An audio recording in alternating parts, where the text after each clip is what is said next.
देखो अगला टॉपिक है हमारा TCP IP model. TCP IP transmission control protocol, internet protocol. TCP IP model जो डेवलप किया था यूएस डिपार्टमेंट ऑफ या यूएस के डिपार्टमेंट ने, डिपार्टमेंट ऑफ डिफेंस ने, ठीक है ना। एक्चुअली क्या था कंसेप्ट, ओएसआई मॉडल को जो डेवलप किया गया था वो डेवलप किया था या उसके जो ऑथर थे ओएसआई मॉडल का, तो वो थे रॉबर्ट कीन, यानी एक सिंगल पर्सन था जिसने डेवलप किया था ओएसआई मॉडल को। ठीक है, टीसीपी आईपी मॉडल को बनाने के लिए एक सिंगल पर्सन नहीं था, पूरी एक यूनिट थी, पूरी टीम थी। उस यूनिट को, उस टीम को नाम दिया गया department of defence, DoD, department of defence का नाम दिया गया। ठीक है ना। TCP IP model co dot model भी बोला जाता है। 1982 में तैयार हो गया था ये लेकिन प्रॉपरली जो आया पब्लिकली, ये पब्लिकली जो लॉन्च हुआ वो 1984 में हुआ, जो पब्लिक ने इसका यूज करना शुरू किया। टीसीपी आईपी मॉडल के अंदर हम क्या स्टडी करने वाले हैं? टीसीपी आईपी मॉडल में हम प्रोटोकॉल्स को स्टडी करेंगे कि कौन सा प्रोटोकॉल कौन सी लेयर्स पे रन करता है और किस प्रोटोकॉल का क्या काम होता है। प्रोटोकॉल एक्चुअली होता क्या है? सेट ऑफ रूल्स होता है, यानी आप इसे एक तरीके से सर्विस भी बोल सकते हो प्रोटोकॉल को। तो मल्टीपल प्रोटोकॉल होते हैं, बहुत सारे प्रोटोकॉल्स होते हैं, तो सभी प्रोटोकॉल अलग अलग लेयर्स पे काम करते हैं। अब जैसे यहाँ पे देखो टीसीपी आईपी मॉडल को ओएसआई का अपग्रेड वर्जन बोला गया, और या फिर आप ये भी कह सकते हो टीसीपी आईपी मॉडल क्या है? That is the combination of OSI 7 layers model, यानी ओएसआई की जो 7 लेयर थी उन्हें कंबाइंड करके टीसीपी आईपी की 4 लेयर बनाई गई। ठीक है। इसमें टीसीपी आईपी मॉडल में 4 लेयर होंगी। वो 4 लेयर कौन कौन सी हैं? Application layer. अब ये जो एप्लीकेशन लेयर है that is the combination of upper 3 OSI model layer. जो ओएसआई मॉडल के अंदर अपर लेयर्स थी 3, एप्लीकेशन, प्रेजेंटेशन, सेशन, इन दोनों को कंबाइन करके एक सिंगल लेयर बनाया गया, application layer, TCP IP model के अंदर। दूसरी लेयर है हमारी host to host layer. Host to host layer transport layer को बोलते हैं। जैसे हमारा ओएसआई मॉडल के अंदर ट्रांसपोर्ट लेयर होती है, तो ऐसे ही ट्रांसपोर्ट लेयर को टीसीपी आईपी मॉडल के अंदर होस्ट टू होस्ट लेयर बोला जाता है। जो नेटवर्क लेयर होती है ओएसआई मॉडल की, उस नेटवर्क लेयर को टीसीपी आईपी मॉडल के अंदर इंटरनेट लेयर बोला जाएगा। और डेटा लिंक और फिजिकल लेयर को कंबाइन करके सिंगल लेयर बनाई गई, नेटवर्क एक्सेस लेयर। तो बेसिकली टीसीपी आईपी मॉडल में 4 लेयर्स तो मिलेंगी आपको, application, host to host, internet layer, network access layer. ये 4 लेयर रहेंगी हमारी इसके अंदर टीसीपी आईपी मॉडल्स के अंदर। अब इन चारों लेयर्स पे अलग अलग प्रोटोकॉल्स वर्क करेंगे। ठीक है, वो कौन कौन से प्रोटोकॉल्स वर्क करेंगे ये हम आगे पढ़ेंगे, पहले आप इतना नोट कर लो अपने पास। देखो अब कौन कौन से प्रोटोकॉल आपकी कौन सी लेयर पे काम करते हैं। जैसे एप्लीकेशन लेयर प्रोटोकॉल में कौन कौन से प्रोटोकॉल आ गए? HTTP, HTTPS, FTP, TFTP, telnet, DNS, DHCP, SMTP, पॉप3, आईमैप। ये हमारे एप्लीकेशन लेयर प्रोटोकॉल हैं जो एप्लीकेशन लेयर पे काम करते हैं। होस्ट टू होस्ट यानी ट्रांसपोर्ट लेयर पे कौन से प्रोटोकॉल काम करेंगे? TCP and UDP. ये 2 मेन कम्युनिकेशन प्रोटोकॉल होते हैं। दुनिया का सारा कम्युनिकेशन इन 2 प्रोटोकॉल के ऊपर चल रहा है, ध्यान में रखना। ठीक है। बाकी ये जितने भी प्रोटोकॉल हैं ये सब सपोर्टेड प्रोटोकॉल है जो इन दोनों के ऊपर लगकर चलते हैं। ठीक है, अभी डिस्कशन करेंगे हम सभी प्रोटोकॉल्स के बारे में। Internet layer protocol, internet layer पे कौन से प्रोटोकॉल काम करेंगे? IPv4, IPv6, ICMP, IGMP, ARP। Network access layer पे कौन से प्रोटोकॉल काम करेंगे? RARP। एक सिंगल प्रोटोकॉल काम करता है, RARP। ठीक है, अब यहाँ पर देखो नीचे एक सिनेरियो भी बना हुआ है। ये हमारा इधर ओएसआई मॉडल हो गया, जैसे 7 लेयर्स होती हैं उसके अंदर। तो इन 7 लेयर को कैसे कंबाइन करके टीसीपी आईपी मॉडल की 4 लेयर्स को बनाया गया। जैसे ओएसआई मॉडल की अपर 3 लेयर को कंबाइन करके एप्लीकेशन लेयर बनाया गया। ट्रांसपोर्ट लेयर को ट्रांसपोर्ट भी बोलते हैं, होस्ट टू होस्ट लेयर भी बोलेंगे। नेटवर्क लेयर को इसमें इंटरनेट लेयर बोलेंगे। डेटा लिंक और फिजिकल को कंबाइन करके नेटवर्क एक्सेस लेयर बनी। ठीक है, ये नोट कर लो आप।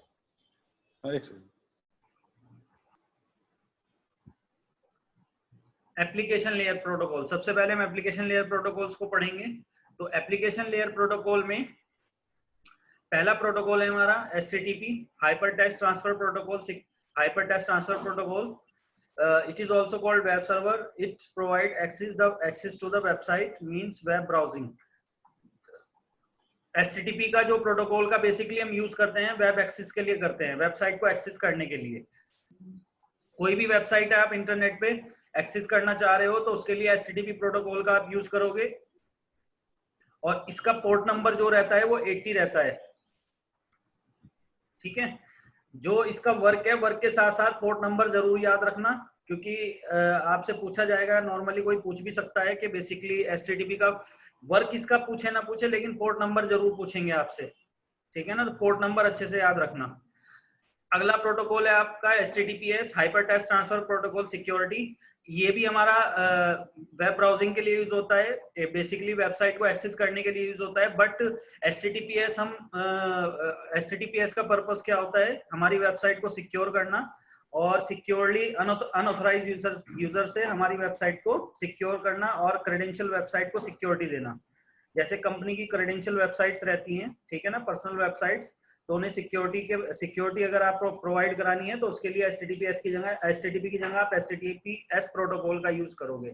इसमें होता क्या है, बेसिकली सिक्योरिटी कैसे लगाई जाती है, इसके अंदर सिक्योर सर्टिफिकेट सर्वर को इंस्टॉल किया जाता है और सर्टिफिकेट सर्वर के थ्रू HTTPS को कॉन्फ़िगर किया जाता है. ठीक है.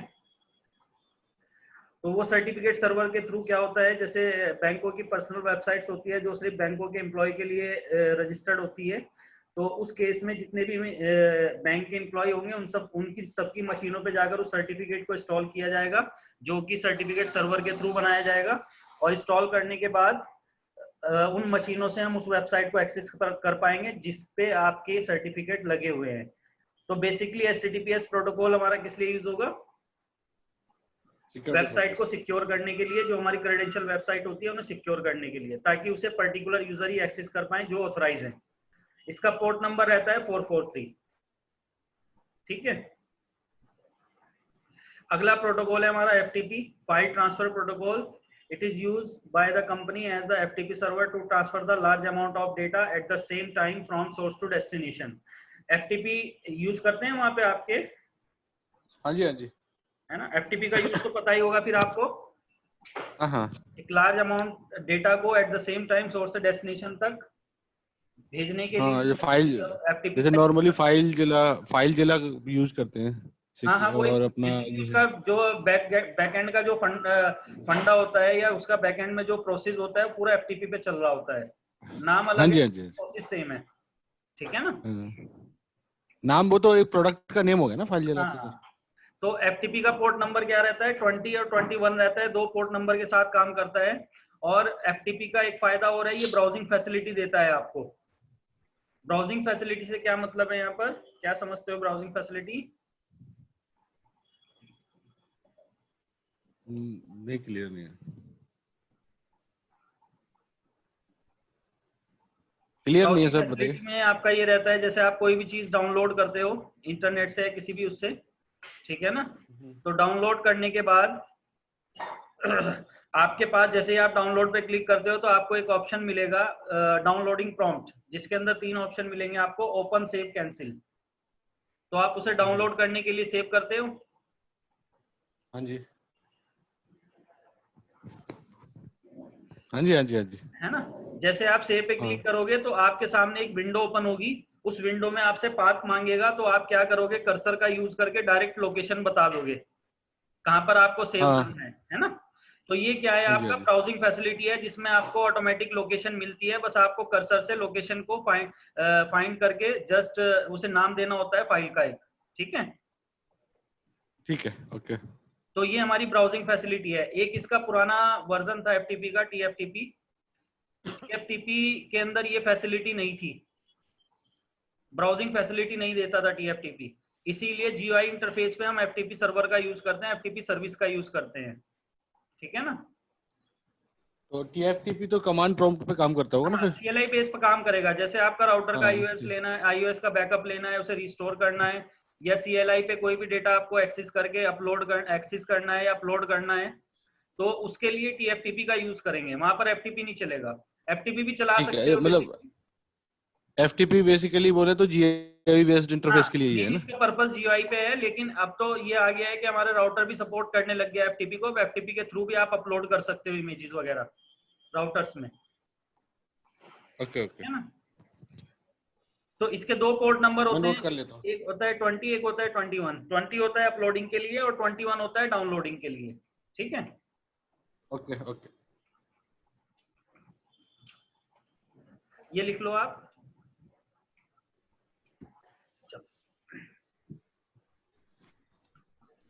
नेक्स्ट प्रोटोकॉल TFTP, ये मैं आपको ऑलरेडी बता दिया। FTP से पहले TFTP आया था, ठीक है ना। TFTP का काम भी वही था जो FTP का है, to transfer the large amount of data at the same time from source to destination, और अपलोडिंग डाउनलोडिंग फैसिलिटी भी देता था। ये पोर्ट नंबर इसका 69 है। बट इसके अंदर कंसेप्ट ये था कि हमें ये है कि अगर कोई भी डेटा डाउनलोड या अपलोड करना है तो एक्चुअल पाथ बताना पड़ता है उसके लिए, यानी पूरा कमांड के थ्रू बेसिकली बताना पड़ेगा हमें कि कहाँ पर किस लोकेशन में जाकर हमारा डेटा रखा है जहाँ से अपलोड करना है, या किस लोकेशन में आपको डेटा डाउनलोड करके सेव करना है, वो लोकेशन एक्चुअल में आपको मेंशन करनी पड़ेगी पूरी। ठीक है, तो ये मैनुअल वे पे काम करता है TFTP। पोर्ट नंबर इसका 69 होता है, ये सिंगल पोर्ट नंबर पे काम करता है। अगला प्रोटोकॉल है हमारा telnet, telecommunication network. Telnet का यूज क्या करते हैं बेसिकली, हम रिमोटली एक्सेस करने के लिए जितनी भी CLI बेस्ड डिवाइसेस है, TCP/IP CLI based devices,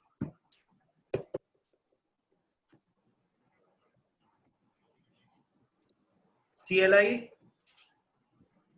based devices, जितनी भी CLI बेस्ड डिवाइसेस हैं उनको रिमोटली एक्सेस करने के लिए हम टेलनेट का यूज करते हैं। जैसे हमारे राउटर हो गए, स्विचेस हो गए, लेयर 2 स्विच, लेयर 3 स्विच, ये आपका फायरवॉल हो गया। तो जितनी भी हमारी CLI बेस्ड डिवाइसेस होती हैं उन सब CLI बेस्ड डिवाइसेस को रिमोटली एक्सेस करने के लिए हम टेलनेट का यूज करते हैं। पोर्ट नंबर इसका 23। टेलनेट तो चला रहे होंगे ना वहां पर, टेलनेट तो यूज कर रहे होंगे आप, है ना? हाँ जी हाँ जी। पोर्ट नंबर 23 होता है। कॉन्फ़िगर कैसे करेंगे राउटर और स्विचेस पे, वो हम प्रैक्टिकल में करेंगे आगे जाकर। इसके बाद आपका आ जाता है DNS, डोमेन नेम सिस्टम। इसका काम क्या होता है, it work to resolve the name to IP, IP to name. Port number 53। DNS का यूज कर रहे हो वहां पर? हाँ जी हाँ जी। DNS का काम तो पता होगा अच्छे से, ये बताऊं हाँ हाँ जी हाँ जी, हाँ कैसे रिजॉल्व करता है? जैसे कोई भी क्लाइंट है, कोई भी यूजर्स है, क्वेरी डालता है किसी भी डोमेन नेम से, जैसे www.yahoo.com, तो कोई भी डोमेन उसको है वो IP एड्रेस बेसिकली में नाम से कन्वर्ट ही करता है एक्सेस उसका। होता है, उसका IP कोई नहीं जानता। हाँ ठीक है ना, पब्लिकली हाँ कोई भी हाँ उसे उसकी किसी भी डोमेन को जो पब्लिकली एक्सेसिबल है, किसी की भी डोमेन का IP कोई भी क्लाइंट या यूजर नहीं जानता, तो बेसिकली वो उसे एक्सेस करने के लिए क्या यूज करता है, उस डोमेन का नाम यूज करता है। जैसे google.com, yahoo.com, facebook.com, youtube.com, तो ये जितनी भी हमारी वेबसाइट्स हैं जो पब्लिकली एक्सेसिबल है, इन सब के नाम को हम जानते हैं बट इनका IP नहीं जानते। तो बेसिकली हमारी क्वेरी जो चलती है वो IP में नाम से चलती है जब हमारी मशीन से निकलती है, लेकिन वो क्वेरी जब हमारे ISP पे पहुंचती है, यानी ISP एंड पे जब जाएगी वो, तो वहां पर जो DNS होगा वो उसे रिजॉल्व करके उसके IP को फाइंड आउट करेगा और राउटर को बताएगा कि आपका आपका जो डेस्टिनेशन है वो इस लोकेशन में है, यानी जिसके लिए क्वेरी आई है। तो वहां पर वो DNS क्या करेगा, उसके नाम की को रिजॉल्व करके IP में बदलेगा और उसकी क्वेरी आगे जो राउटर से भेजेगा, जितने भी राउटर क्रॉस करके वो क्वेरी जाएगी वो सब हमारी IP में जाएगी, और जब डेस्टिनेशन पे पहुंचेगी तो IP में पहुंचेगी, वहां से रिस्पॉन्स भी IP में मिलेगा, और वापस जब ISP पे आएगा, लोकल ISP पे, वो हमारे क्वेरी का रिस्पॉन्स तो IP में आएगा, और वापस DNS उसे रिजॉल्व करके नाम में बदलेगा, और वापस क्लाइंट को जो रिस्पॉन्स मिलेगा वो नेम में ही मिलेगा, यानी जिस नाम से वो एक्सेस कर रहा है उसी नाम से उसे रिस्पॉन्स मिलेगा। क्लियर? ठीक ठीक है। DHCP, dynamic host configuration protocol. DHCP का यूज क्या है basically, to assign the dynamic IP to the host machine after DORA processing. ये डोरा प्रोसेस क्या है, डायनेमिक IP असाइन करने के लिए हमारा DHCP यूज होता है नेटवर्क के अंदर, लेकिन इसके लिए DHCP क्या करता है, डोरा प्रोसेस करता है। जो हमारी मशीनें होती हैं, क्लाइंट मशीन, जितनी भी हमारी मशीनें होंगी, TCP/IP डिवाइसेस होंगी, बेसिकली आप उन्हें दो तरीके से IP असाइन कर सकते हो। पहला तरीका क्या है, स्टैटिक। यानी आप उसके लैन कार्ड पे जाके static IP, manual IP set कर सकते हो। दूसरा तरीका क्या है, अगर नंबर ऑफ यूजर ज्यादा हैं, अगर आप मैनुअली आईपी देना शुरू करते हो तो उसमें आपका टाइम भी लगेगा और कंफ्यूजन रहेगा। मैनुअल आईपी देते हुए आप एक ही आईपी दो मशीन पे भी डाल सकते हो। अगर नंबर ऑफ क्लाइंट मशीन आपके पास ज्यादा हैं तो बड़े नेटवर्क के लिए कभी भी स्टैटिक आईपी कॉन्फ़िगरेशन का के कंसेप्ट पे काम नहीं करते। वहां पर हम क्या करेंगे, जो हमारी सेंट्रलाइज डिवाइस होगी, जैसे हमारा राउटर हो गया, सर्वर हो गया, राउटर सर्वर लेयर 3 स्विच हो गया, या मॉडेम हो गया, एक्सेस पॉइंट हो गया, ये हमारी सब सेंट्रलाइज डिवाइसेस है जिनके ऊपर हम डीएचसीपी को कॉन्फ़िगर कर सकते हैं। तो इन डिवाइसेस पे हम डीएचसीपी की कॉन्फ़िगरेशन करेंगे और आईपी की एक रेंज सेट करेंगे। और ये डिवाइसेस क्या करेंगी, जैसे ही हमारी क्लाइंट मशीनें ऑन होती हैं, ऑन होते ही उन्हें डायनेमिक आईपी असाइन कराएगी। तो उसमें आपका जो हेडेक है, जो आपकी एफर्ट्स लग रहे थे वो खत्म हो जाएंगे आईपी के केस में। डीएचसीपी ऑटोमेटिकली सबको आईपी असाइन करना शुरू कर देगा, लेकिन उससे पहले वो एक डोरा प्रोसेस करेगा। ठीक है, ये डोरा प्रोसेस को, हाँ हाँ बोलो। डोरा प्रोसेस को बताइए ना एक बार। हाँ हाँ, डोरा प्रोसेस पूरा बताऊंगा, टेंशन ना लो, प्रैक्टिकली बताऊंगा ये तो मैं आपको। ठीक है ठीक है। मैं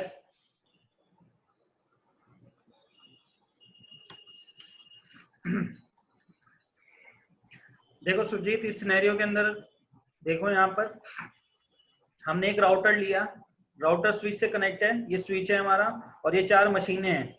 अभी इन मशीनों के पास अपना कोई आईपी एड्रेस नहीं है, इनके पास सिर्फ एक एड्रेस है, वो भी फिजिकल एड्रेस, जो इनका अपना एड्रेस है। जैसे पहली मशीन का जो मैक एड्रेस है वो A1 है, दूसरा का A2, तीसरे का हमने एग्जांपल के तौर पे A3 दिया, और चौथे का A4 दिया है ना। अब ये डोरा प्रोसेस क्या है, अब ये क्लाइंट मशीनें जैसे ही ऑन होती हैं तो हमारी जो क्लाइंट मशीनें होती हैं उनका जो बाय डिफॉल्ट बिहेव रहता है वो ऑटो ऑप्टेन पे रहता है। ऑप्टेन का मतलब क्या है कि ये डायनेमिक आईपी को अडॉप्ट करेंगी, और डायनेमिक आईपी जो इन्हें देगा वो डीएचसीपी देगा। लेकिन उससे पहले होता क्या है, जैसे ही मशीनें ऑन होती है सबसे पहला काम वो क्या करती हैं, डिस्कवर करने का काम करती है डीएचसीपी को, और वो ये चेक करती है कि डीएचसीपी अवेलेबल है भी या नहीं हमारे नेटवर्क में। तो जो क्लाइंट मशीनें हैं ऑन होती ही सबसे पहले क्या करेंगी, वो डिस्कवर पैकेट बनाएंगी। तो डिस्कवर पैकेट बनाने के लिए, जैसे हम अभी एक सिंगल मशीन का एग्जांपल ले रहे हैं, यहाँ पर A1 मशीन जो है हमारी, जिसका मैक एड्रेस A1 है, तो ये क्या करेगी, डिस्कवर पैकेट बनाएगी डीएचसीपी को डिस्कवर करने के लिए। डिस्कवर पैकेट के अंदर ये 4 इंफॉर्मेशन रखकर भेजेगी, 4 फील्ड के अंदर 4 इंफॉर्मेशन रख के भेजेगी। जब याद रखना, कोई भी मशीन किसी भी पैकेट को अपने से बाहर भेजती है, नेटवर्क पे डालती है, तो उस पैकेट के अंदर 4 चीजें होना कंपलसरी हैं। वो 4 चीजें क्या होती है कि source IP, destination IP, source MAC और डेस्टिनेशन मैक। ये 4 फील्ड कभी भी खाली नहीं जाती, यानी कोई भी मशीन है किसी के भी लिए रिक्वेस्ट डाली है तो इन चारों फील्ड को वो भरकर भेजेगी। अगर उसे डेस्टिनेशन की इंफॉर्मेशन नहीं भी है, जैसे डेस्टिनेशन आईपी नहीं पता, डेस्टिनेशन मैक नहीं पता, तो भी ये फील्ड खाली नहीं जाती, इसके अंदर कोई ना कोई इंफॉर्मेशन भर के जाएगी, ये ध्यान में रखना। ठीक है, तो यहाँ पर देखो पहला पैकेट चलेगा डिस्कवर, डी का मतलब डिस्कवर। अब डिस्कवर पैकेट कौन बनाएगा, क्लाइंट बनाएगा डीएचसीपी के लिए, और पोर्ट नंबर का यूज करेगा 68।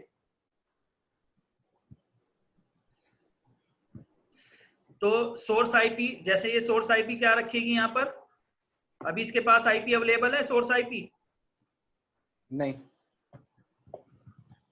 इसमें सोर्स आईपी अभी इसके पास अवेलेबल नहीं है, तो सोर्स आईपी में क्या डालेगा ये, मैक एड्रेस नहीं नहीं 00। अभी इसके पास सोर्स आईपी ठीक है, यानी अपना आईपी तो है ही नहीं से। अभी ये डिस्कवर पैकेट बना रहा है, डिस्कवर, अब ये डिस्कवर कर रहा है, तो सोर्स आईपी इसने लिखा, डेस्टिनेशन आईपी है इसके पास, नहीं, डेस्टिनेशन भी नहीं है, तो डेस्टिनेशन में भी क्या डालेगा 000। अभी इसे ये भी नहीं पता कि डीएचसीपी अवेलेबल भी है या नहीं नेटवर्क में, ठीक है ना। इसके बाद सोर्स मैक, अपना मैक तो इसे पता है A1, डेस्टिनेशन मैक पता है इसे, नहीं डेस्टिनेशन मैक भी नहीं पता, तो उसकी जगह क्या लिखेगा ये, ब्रॉडकास्ट मैक, FFFF। ठीक है, ये हमारा डिस्कवर पैकेट बन गया।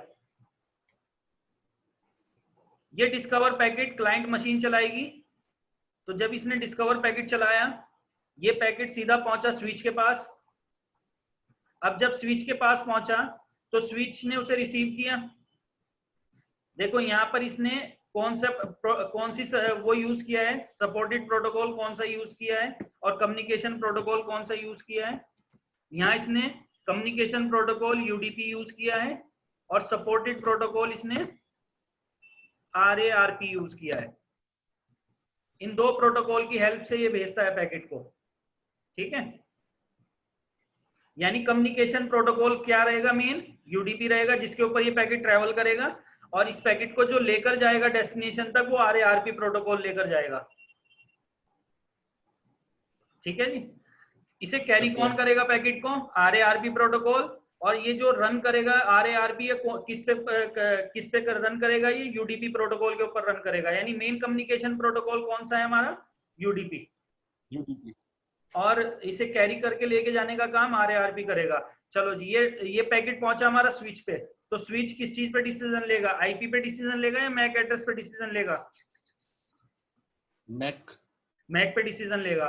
तो ये क्या देखेगा, इस पैकेट के अंदर सोर्स मैक देखेगा A1 है और डेस्टिनेशन देखेगा ब्रॉडकास्ट है, तो सीधा ब्रॉडकास्ट कर देगा। ठीक है, जब ये ब्रॉडकास्ट करेगा स्विच, तो जो हमारी A2 मशीन है, A3 मशीन है, A4 मशीन है, इन तीनों के पास भी पैकेट जाएगा, और यही पैकेट हमारा राउटर के पास भी जाएगा, क्योंकि ब्रॉडकास्ट होगा तो सबके पास जाएगा। ये मशीनें उसे इस पैकेट को रिजेक्ट कर देंगी, इग्नोर कर देंगी। क्यों, क्योंकि मशीनों का एक क्राइटेरिया होता है पैकेट को रिसीव करने का। वो क्राइटेरिया क्या होता है, आईपी एड्रेस, कि डेस्टिनेशन आईपी में मेरा आईपी है या नहीं है। तो ये तीनों मशीनें ड्रॉप कर देंगी इसे। लेकिन जो हमारा राउटर होगा, राउटर पे जब ये पैकेट पहुंचेगा तो राउटर पे डीएससीपी चल रहा है ऑलरेडी, और डीएससीपी का आईपी 192.168.1.1, यानी जो राउटर का आईपी होता है वही डीएससीपी अडॉप्ट कर लेता है, अपना आईपी उसी को अडॉप्ट कर लेता है। डीएससीपी जैसे ही उसे रिसीव करेगा तो वो उसे पता लग जाएगा ये डिस्कवर पैकेट है, क्योंकि सोर्स आईपी में कोई आईपी नहीं आ रहा है और ना ही डेस्टिनेशन आईपी में कोई आईपी आ रहा है। तो डीएससीपी उसे रिसीव करेगा, और रिसीव करने के बाद अब ये क्या करेगा, डीएससीपी ऑफर करेगा। क्या चलाएगा ये, ऑफर, यानी उस क्लाइंट को ऑफर करेगा आईपी का। ऑफर पैकेट के अंदर ये सिर्फ उसे क्लाइंट को ये बताएगा कि नेटवर्क में मैं डीएससीपी हूं और मेरे पास आईपी अवेलेबल है, यू कैन टेक आईपी, तुम आईपी ले सकते हो मेरे से। यानी ऑफर में उसे आईपी नहीं देगा, उसे सिर्फ ये इंफॉर्मेशन देगा कि आईपी आपका डीएससीपी मैं हूं या नेटवर्क में ये डीएससीपी चल रहा है। ठीक है, ठीक है, ध्यान में रखना। ऑफर के अंदर आईपी नहीं देगा, ऑफर के अंदर डीएससीपी, जो राउटर पे डीएससीपी चल रहा है, तो डीएससीपी सिर्फ क्लाइंट मशीन को ऑफर करेगा कि आपका डीएससीपी मैं हूं और आप आईपी ले सकते हो मुझसे।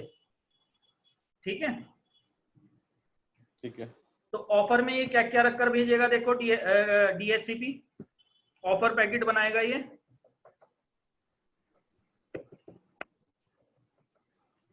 ऑफर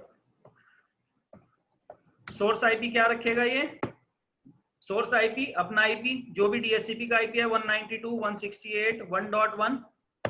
डेस्टिनेशन आईपी में क्या रखेगा ये, क्लाइंट का आईपी। अभी क्लाइंट को तो कोई आईपी दिया ही नहीं इसने, 000। और सोर्स मैक में क्या रखेगा ये, अपना मैक। सपोज दैट इसका मैक है D1। डेस्टिनेशन मैक लग कर आया था, उसके साथ क्या लग कर आया था, A1। ठीक है जी, ये ऑफर पैकेट किसने बनाया, डीएससीपी ने बनाया ये। और किसके लिए बनाया, क्लाइंट मशीन के लिए। तो उसके अंदर उसने ये बताया कि आपका डीएससीपी मैं हूं और मेरा आईपी 192.168.1.1 है, और डेस्टिनेशन में अभी क्लाइंट को कोई आईपी नहीं देगा, वो 000 ही लगकर भेजेगा, अपना मैक एड्रेस डाल देगा सोर्स मैक, और डेस्टिनेशन में उस क्लाइंट का मैक एड्रेस डाल देगा।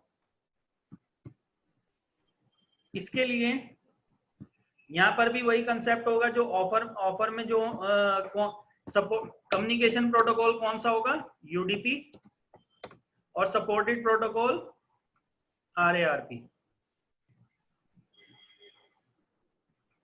पोर्ट नंबर क्या यूज करेगा ये 67, याद रखना पोर्ट नंबर 67 यूज करता है ये डीएचसीपी, और क्लाइंट यूज करता है 68, क्लाइंट 68 यूज करेगा, और डीएचसीपी जब क्लाइंट को पैकेट देगा तो 67 यूज करेगा।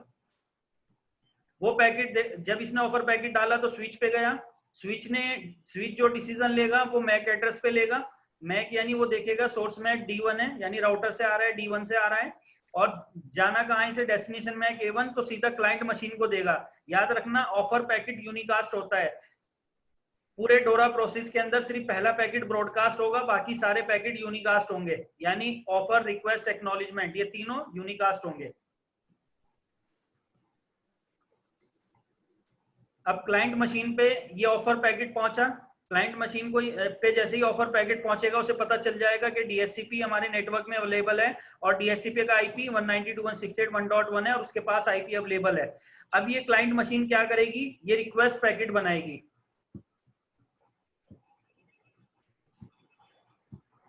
क्लाइंट मशीन क्या करेगी, अब रिक्वेस्ट पैकेट बनाएगी। तो रिक्वेस्ट पैकेट के अंदर ये क्या क्या भरकर भेजेगा, रिक्वेस्ट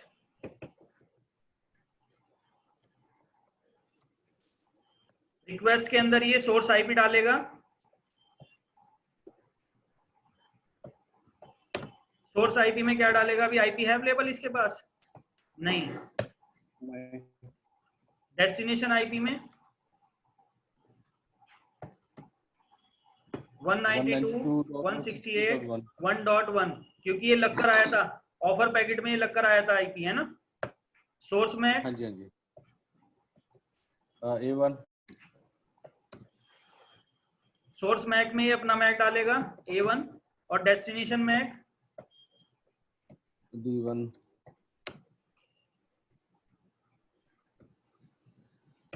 D1 जो डीएचसीपी का राउटर का मैक एड्रेस है। ये हमारा रिक्वेस्ट पैकेट हो गया।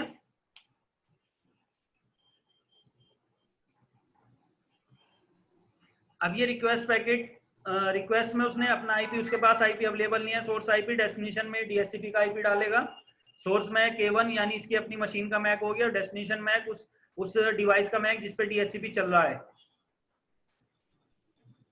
और इसे सेंड कर देगा। रिक्वेस्ट पैकेट क्लाइंट भेजेगा डीएचसीपी को। सपोर्टेड प्रोटोकॉल कौन सा होगा,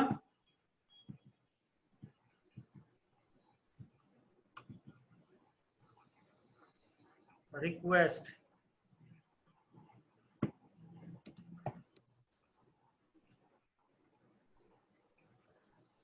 कम्युनिकेशन प्रोटोकॉल यूडीपी होगा, और supported protocol RARP. Port number use करेगा क्लाइंट 68।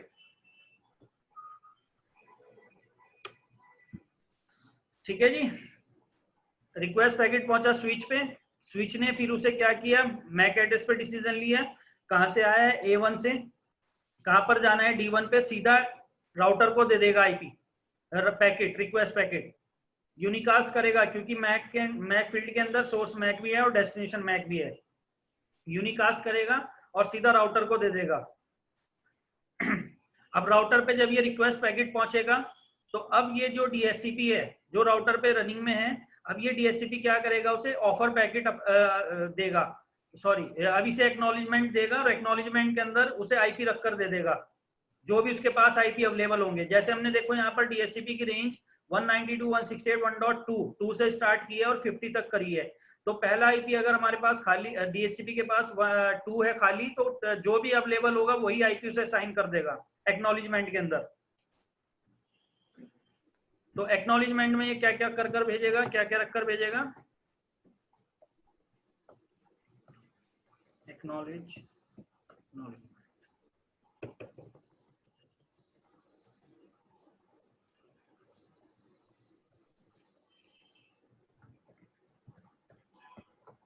एक्नॉलेजमेंट। सोर्स आईपी क्या रखकर भेजेगा, ये 192.168.1.1। डेस्टिनेशन आईपी क्या रखकर भेजेगा, जो भी अवेलेबल होगा इसके पास, जैसे 1.2 अवेलेबल है पहला आईपी तो वही रखकर भेज देगा। सोर्स मैक D1 और डेस्टिनेशन मैक A1। ठीक है, एक्नॉलेजमेंट में उसे आईपी बता देगा। तो एक्नॉलेजमेंट कौन कर रहा है यहाँ पर? डीएचसीपी कर रहा है। किसके लिए कर रहा है? क्लाइंट के लिए, डीएचसीपी टू क्लाइंट हो रहा है। सपोर्टेड प्रोटोकॉल, कम्युनिकेशन प्रोटोकॉल कौन सा है हमारा? यूडीपी। और supported protocol RARP. Port number क्या यूज किया इसने डीएचसीपी ने? 67।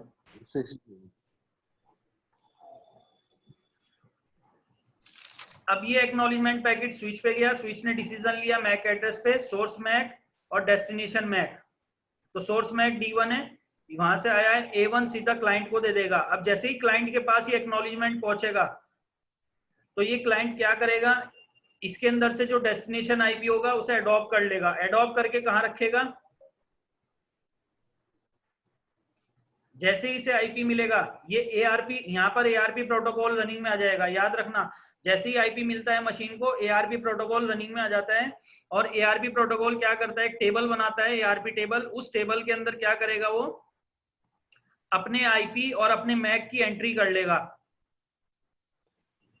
और एक एंट्री और करेगा राउटर के लिए, राउटर के मैक एड्रेस की और उसकी आईपी की एंट्री भी आप टेबल में कर लेगा, एआरपी टेबल के अंदर।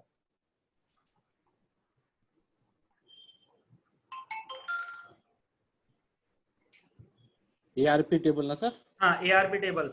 भले ही चाहे आप स्टैटिक आईपी दो मशीन को, चाहे आप डायनेमिक आईपी दो, दोनों ही केस में जैसे ही आप आईपी बताते हो मशीन को, आईपी बताते ही आपकी client machine ARP table generate करती है और उसकी एंट्री अपनी टेबल में कर लेती है।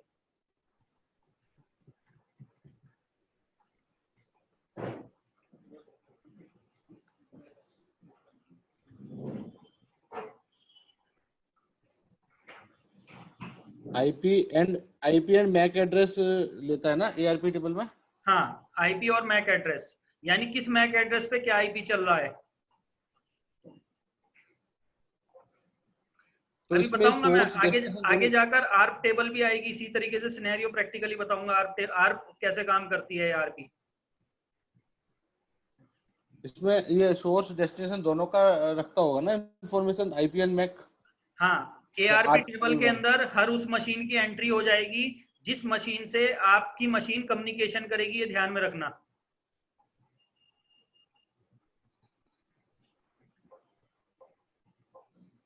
राउटर से आपका कम्युनिकेशन हुआ क्योंकि उसने आपको एक्नॉलेजमेंट दिया, तो उससे आपका कम्युनिकेशन चल रहा है, तो उसका आईपी और मैक दोनों जानते हो आप।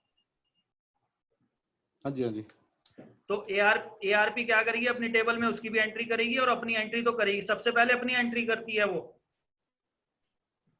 मशीन। सबसे पहले एआरपी टेबल में अपनी एंट्री करेगा, उसके बाद बाकी सबकी करेगा। क्लियर है ये चीज? ओके। डोरा प्रोसेस समझ गए? इसमें कुछ पूछना है? नहीं नहीं, ठीक है सर, क्लियर। क्लियर है ना? प्रैक्टिकली कैसे काम होता है, डोरा प्रोसेस कैसे चलता है? हाँ जी, हाँ जी, क्लियर। ऐसा नहीं है कि डीएससीपी आपने लगा दिया एकदम से उसे आईपी मिल जाएगा। डीएससीपी पूरा प्रोसेस होता है उसके लिए। अब कंसेप्ट यहां पर ये आता है, अगर क्लाइंट मशीन हमारी चली और उसने डिस्कवर पैकेट बनाया और डीएससीपी अवेलेबल नहीं है नेटवर्क में, तो उस केस में क्या होगा? मैनुअली आईपी डालना पड़ेगा ना सर? नहीं, मैनुअली तो हम दे ही सकते हैं, लेकिन अगर उसे डीएससीपी ना मिले तो उस केस में उसके लैन कार्ड का बिहेव क्या रहेगा? क्योंकि डिस्कवर पैकेट उन्होंने भेजा, इसका एक टाइमर होता है, वो उस टाइम तक ये डिस्कवर पैकेट का वेट करता है, और उसके बाद ये क्या करता है? मशीन बार बार डिस्कवर पैकेट नहीं बनाएगा ये। यहाँ पर क्या होगा? लैन कार्ड पे जैसे ही वो डिस्कवर पैकेट भेजता है, उसका टाइमर पूरा हो जाता है और उसे रिस्पांस नहीं मिलता है, यानी ऑफर पैकेट नहीं आता है उसके पास से डीएससीपी से, तो ये क्या करता है? इस लैन कार्ड पे एक सर्विस होती है अपीपा, ये रनिंग में आ जाती है। अपीपा की फुल फॉर्म होती है ऑटोमेटिक प्राइवेट आईपी एड्रेस।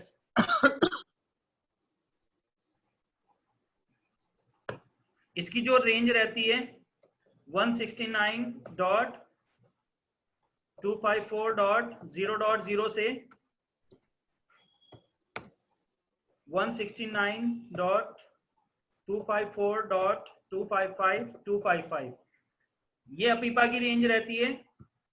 अपीपा का काम क्या होता है, डीएचसीपी की ऑफ कंडीशन में अगर डीएचसीपी नहीं मिलता है क्लाइंट को, या क्लाइंट मशीन का लैन कार्ड ऑब्टेन बिहेव पे है और डीएचसीपी अवेलेबल नहीं है नेटवर्क में, तो उस केस में जितनी भी हमारी मशीनें होती है हर मशीन पे ये सर्विसेज रहती है। जैसे अगर डीएचसीपी के डोरा पैकेट के बाद अगर डीएचसीपी से रिस्पांस नहीं मिलता है तो उस केस में अपीपा सर्विस ही हमारी रनिंग में आ जाती है।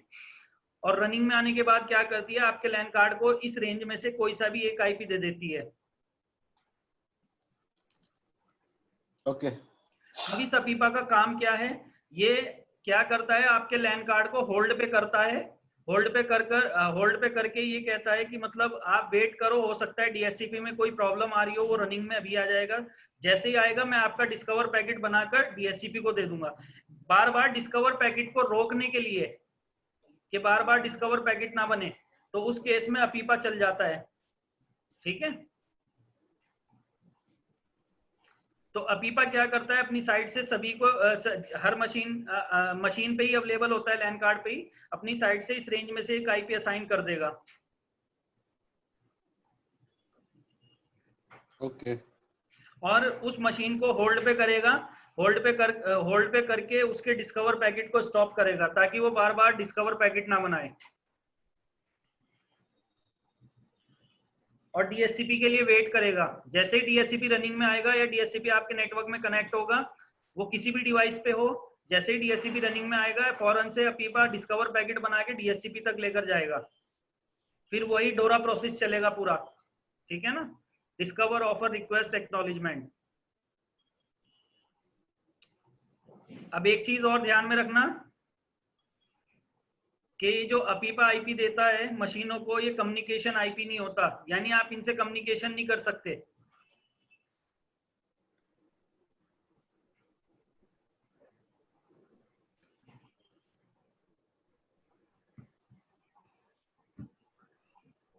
देखो, अगला प्रोटोकॉल है हमारा SMTP, simple mail transfer protocol.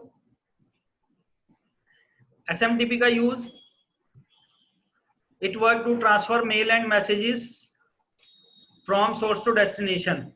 यानी आप मैसेजेस करते हो, चैटिंग कर रहे हो, मैसेज कर रहे हो या मेल कर रहे हो, तो जितने भी मेल और मैसेजेस हैं आपके, वो सोर्स से डेस्टिनेशन तक लेके जाने का काम कौन करता है, आपका SMTP protocol. SMTP supported protocol होता है। एसएमटीपी जो प्रोटोकॉल चलेगा हमारा टीसीपी प्रोटोकॉल के ऊपर चलेगा, यानी कम्युनिकेशन प्रोटोकॉल रहेगा आपका टीसीपी।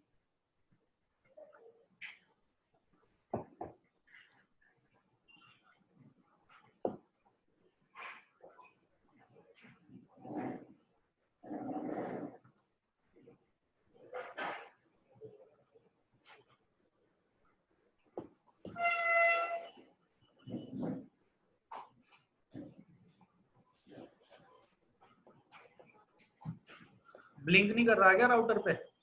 राउटर पे आईपी दे दिए, इंटरफेस ऑन कर दिए, नो शट कर दिया। Okay sir. इसके बाद आ जाता है हमारा POP3 protocol, post office protocol version 3। SMTP का पोर्ट नंबर 25 होता है, POP3 का प्रोटोकॉल का पोर्ट नंबर 110 होता है। POP3 हमारा रिसीविंग प्रोटोकॉल है, मेल और मैसेजेस को रिसीव करने का काम करता है डेस्टिनेशन एंड पे।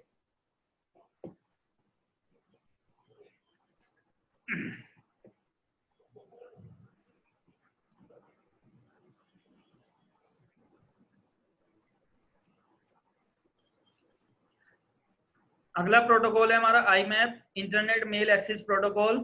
It also work to receive mail and messages on to the destination and.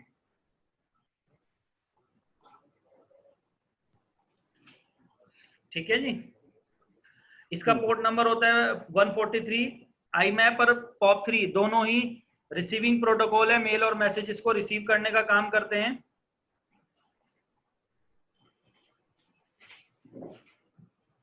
दोनों में फर्क क्या है? दोनों में फर्क वहां पर आता है जब आप अपनी कोई भी मेल आईडी आउटलुक से कॉन्फ़िगर करते हो। आउटलुक आप यूज कर रहे हो वहां पर? नहीं, जेटी का खुद ओन है। क्या कह रहे हो?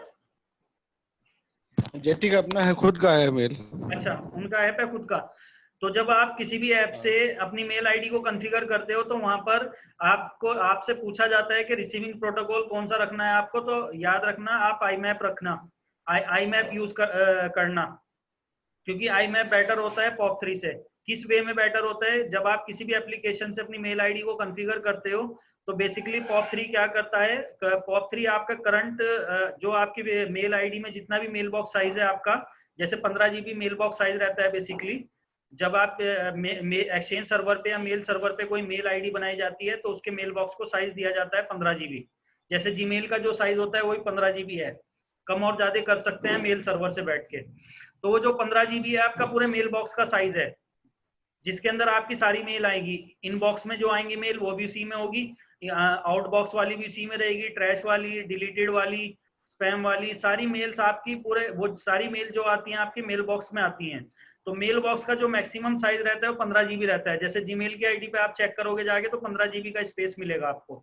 लेकिन आप जब अपनी मेल आईडी को किसी एप्लीकेशन पे कॉन्फ़िगर करते हो, जैसे आउटलुक हो गया, लोटस हो गया, या आप जैसे बोल रहे हो अपना पर्सनल एप्लीकेशन है कोई, किसी भी एप्लीकेशन से जब आप करते हो तो वो एप्लीकेशन जिस ड्राइव में इंस्टॉल होती है जाकर, जैसे सी ड्राइव का स्पेस लेती है वो, तो वो क्या करती है, आपकी मेल आईडी के स्टोरेज को इंक्रीज कर देती है।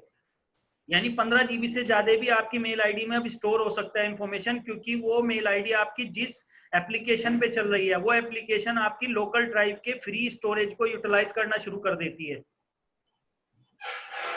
ऑनलाइन आपको जो दिखाई देगा वो 15 GB दिखाई देगा, लेकिन अब 15 GB के बाद अगर मेल्स आपके पास आ रही हैं वो सारी आपकी लोकल ड्राइव में स्टोर होती चली जाएंगी,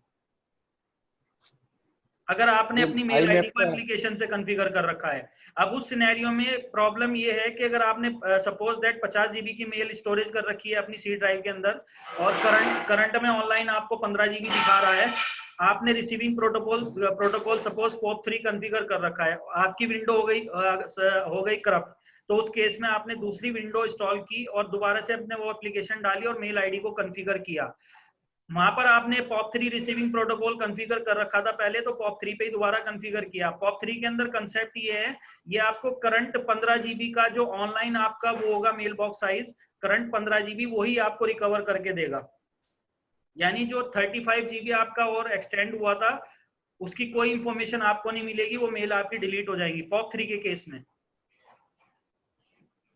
ओके। अगर आप आईमैप से कॉन्फ़िगर करते हो तो आईमैप क्या करता है, ऑनलाइन क्लाउड पे स्टोरेज बनाता है, बैकअप बनाता है आपका, जितना लोकल आपका स्टोरेज बनता चला जाता है उसकी एक कॉपी वो क्लाउड पे रखता चला जाता है। उसका फायदा ये होता है कि अगर आईमैप से आप मेल आईडी को कॉन्फ़िगर करते हो एप्लीकेशन के अंदर और डिलीट करके दोबारा इंस्टॉल करते हो, दोबारा मेल आईडी कॉन्फ़िगर करते हो, तो आईमैप के केस में 50 का 50 GB आपका रिकवर हो जाता है। ओके। ठीक है, तो आईमैप हमारा बेटर रहता है receiving protocol comparison to POP3, अगर आप अपनी मेल आईडी को किसी एप्लीकेशन पे कॉन्फ़िगर करके यूज कर रहे हो तो। ठीक है, ओके। क्लियर है? क्लियर। चलो देखो, होस्ट टू होस्ट लेयर पे हमारे दो प्रोटोकॉल काम करते हैं, TCP एंड UDP। ठीक है, TCP कनेक्शन ओरिएंटेड प्रोटोकॉल है, रिलायबल प्रोटोकॉल है, ठीक है ना। और इसके अंदर आप नॉर्मल डेटा ट्रांसफर कर सकते हो, जैसे आप मेल कर रहे हो, मैसेज कर रहे हो, ये नॉर्मल डेटा शेयर कर रहे हो, एक्सेस कर रहे हो, प्रिंटर पे प्रिंट आउट कर रहे हो, तो जो आपका नॉर्मल डेटा होता है वो सारा आपका TCP के ऊपर चलता है। TCP आपका लो बैंडविड्थ और हाई बैंडविड्थ दोनों पे काम कर जाएगा, अगर बैंडविड्थ हल्की भी है तो भी चलेगा और बैंडविड्थ अच्छी है तो भी आपका डेटा ट्रांसफर हो जाएगा। सीक्वेंस में काम करता है TCP, एक्नॉलेजमेंट के साथ काम करता है, रिलायबल प्रोटोकॉल है। ठीक है ना, मेन कम्युनिकेशन प्रोटोकॉल है, पूरी दुनिया का जितना कम्युनिकेशन हो रहा है वो सब TCP और UDP के ऊपर हो रहा है। अब UDP और TCP में फर्क क्या है? पहला फर्क है कि UDP हमारा कनेक्शन लेस प्रोटोकॉल है, सीक्वेंस में काम नहीं करता, ये एक्नॉलेजमेंट के साथ काम नहीं करेगा, जो नॉर्मल डेटा के साथ काम नहीं करेगा। यूडीपी के ऊपर हमेशा लाइव डेटा चलेगा। लाइव जैसे आप कॉल करते हो तो ऑडियो जो चल रही है आपकी वो लाइव होती है, वो आपका यूडीपी प्रोटोकॉल के ऊपर चलेगी। वीडियो कॉन्फ्रेंसिंग कर रहे हो, जैसे हम लाइव अभी प्रोग्राम ये कर रहे हैं, सेशन कर रहे हैं, तो ये भी हमारा यूडीपी के ऊपर चल रहा है। यानी इधर से उधर जो इंफॉर्मेशन आपके पास जा रही है, मेरी वॉइस पहुंच रही है, वीडियो जा रही है, ये सब आपका यूडीपी के ऊपर चल रहा है। आपके लाइव जितने प्रोग्राम होते हैं, जैसे लाइव मैच हो गया, लाइव न्यूज सुन रहे हो आप, न्यूज देख रहे हो आप, तो वो सब आपका यूडीपी के ऊपर चलता है। ठीक है। और डेटा जो इसका ये बैंडविड्थ है, ये लो बैंडविड्थ पे काम नहीं करता, ये हाई बैंडविड्थ पे ही काम करेगा। अगर आपकी बैंडविड्थ लो है तो आपका यूडीपी कनेक्शन में प्रॉब्लम आएगी, कनेक्शन बनेगा, बार बार ब्रेक होगा, बार बार बनेगा, ये ध्यान में रखना। एग्जाम्पल जैसे अभी हम सेशन कर रहे हैं ना, तो बैंडविड्थ हमारी अच्छी है, मैं इंटरनेट स्पीड जो यूज कर रहा हूँ वो 10 Mbps की कर रहा हूँ, तो इसलिए बेटर लाइन चल रही है। अगर मैं यही लाइन मेरी अगर 1 Mbps पे होती तो अभी प्रॉब्लम आ रही होती, कभी वॉइस आती, कभी वीडियो आती, तो इस तरीके से प्रॉब्लम क्रिएट होती। तो लाइव जो हमारे सेशन बनते हैं वो अच्छी बैंडविड्थ पे बनते हैं हमेशा, यानी यूडीपी बेटर बैंडविड्थ पे चलता है। अनरिलायबल प्रोटोकॉल है, बेसिक अनरिलायबल तो नहीं है, रिलायबल ही रहता है, ये भी 100% एफर्ट्स लगाता है ये। तो यूडीपी और टीसीपी दोनों मेन कम्युनिकेशन प्रोटोकॉल होते हैं। अब यूडीपी पे देखो, जैसे हमारा डीएनएस चलता है, डीएससीपी चलता है, टीएफटीपी चलता है, एसएनएमपी चलता है, आरआईपी चलता है, वॉइप चलता है। एचटीटीपी, एचटीटीपीएस, एफटीपीएस, एमटीपी, टेलनेट, ये हमारा टीसीपी के ऊपर चलते हैं।